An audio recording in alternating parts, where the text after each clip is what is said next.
Fala aí, pessoal, como é que vocês estão? Beleza? Aqui é o Dani, plantonista de matemática, e eu vou resolver agora com vocês o exercício 5 da lista do professor Gabriel Miranda das aulas 17 e 18, beleza? O enunciado do exercício diz o seguinte: um empréstimo foi feito à taxa mensal de I% usando juros compostos em 8 parcelas fixas e iguais a P. O devedor tem a possibilidade de quitar a dívida antecipadamente a qualquer momento, pagando para isso o valor atual das parcelas ainda a pagar.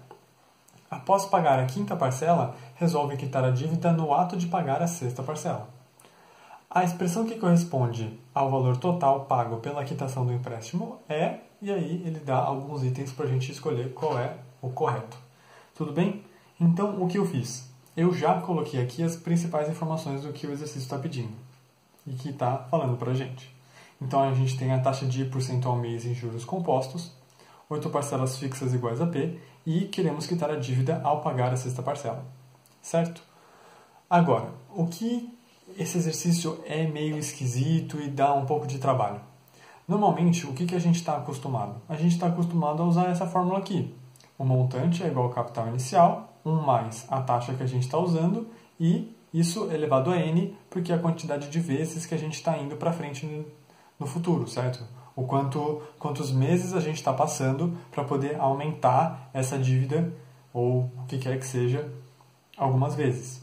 Sempre que a gente está falando de juros compostos, a gente está com um expoente aqui.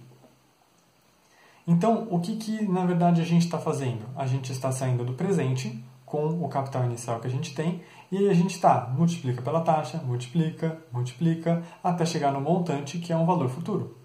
Certo? Isso faz sentido? A gente faz esse processo N vezes, de multiplicar alguma coisa que é isso aqui, N vezes o que a gente já tem. Então eu tenho um valor hoje, por exemplo, eu tenho R$10, e aí eu vou aumentar 50%.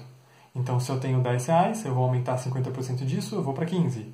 Aí depois eu aumento 50% de 15, eu aumento 7,50, fico com 22,50.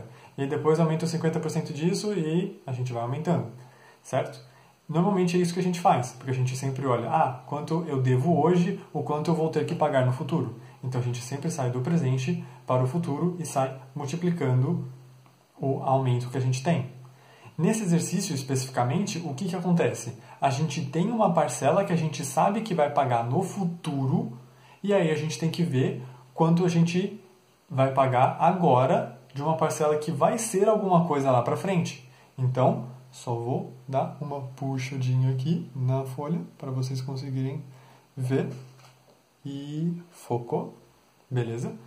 O que acontece então? Agora a gente está partindo de um valor no futuro e que tem que descobrir quanto ele vale hoje no presente.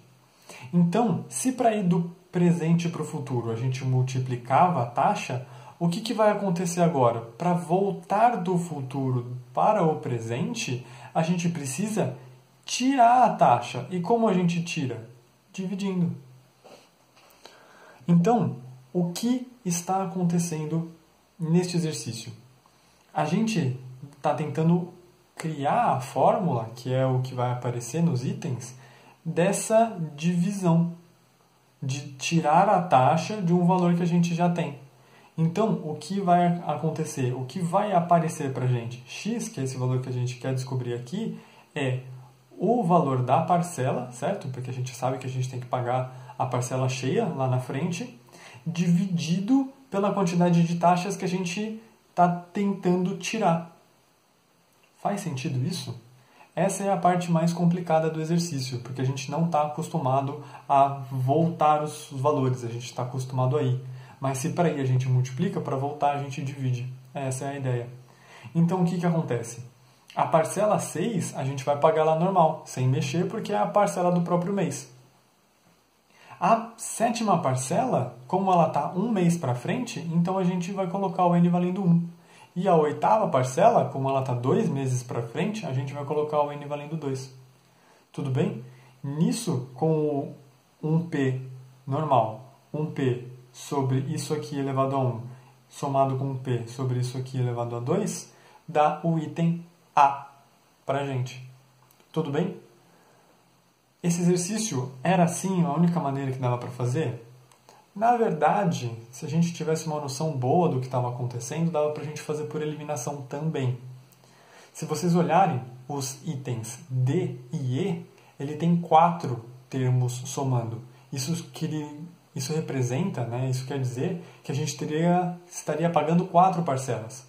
Mas na verdade a gente só tem 3, porque é a parcela 6, 7 e 8. Então a gente poderia eliminar o item D e o item E direto. Olhando o item C, se vocês perceberem a segunda e a terceira fração que aparece ali no parênteses, são as duas frações na verdade, mas o segundo e o terceiro termo que aparece no parênteses, eles são idênticos. O que é obviamente falso, já que a 7ª parcela e a 8ª não podem ser a mesma coisa. Olhando o item B, ele não tem o expoente, mas ele tem um 2 multiplicando no último termo, multiplicando o I. Isso está mais para juros simples e não juros composto. Por isso que, por eliminação, a gente também conseguia chegar no A. Tudo bem? Esse exercício não é um exercício simples. Quando ele apareceu no Enem, deu um trabalhinho para muita gente, mas a ideia é essa, trabalhar com os valores voltando do futuro para o presente. Tudo bem? Eu espero que tenha ficado claro esse exercício para vocês. Ele acaba aqui.